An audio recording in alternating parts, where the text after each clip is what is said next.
Good afternoon, ladies and gentlemen. On tonight's news, we will be talking about the religion of Buddhism. You will hear about a few of the beliefs that they have and how has it affected the political and social outcomes on today's societies.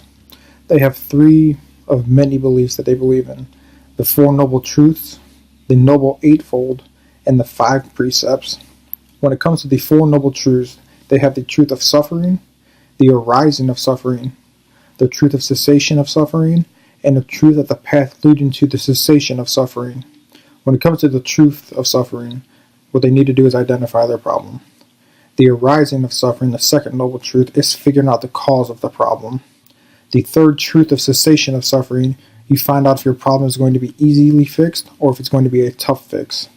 And the truth of the path leading to the cessation of suffering, that is going through with your problem. It's going through with fixing your problem and then leading into the Noble Eightfolds. With the Noble Eightfold, you have 8 different rights that they believe in: the right of understanding, the right of thinking, the right of speech, the right of action, the right of livelihood, the right of effort, the right of mindfulness, and the right of meditation.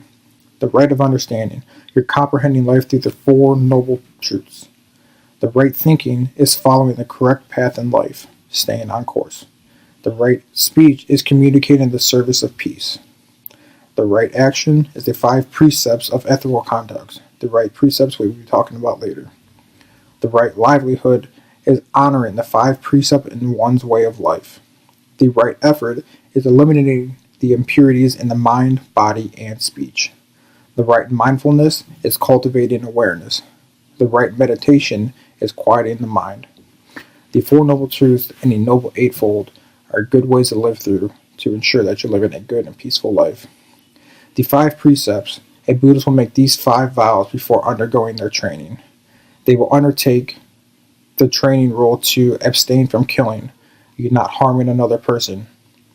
You want to abstain from taking what is not given, not being a thief, or not taking things that was left behind by somebody else.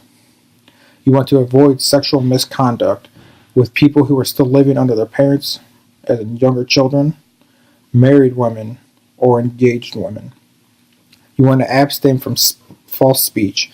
Do not lie to yourself, do not lie for another person, and you do not lie for reward.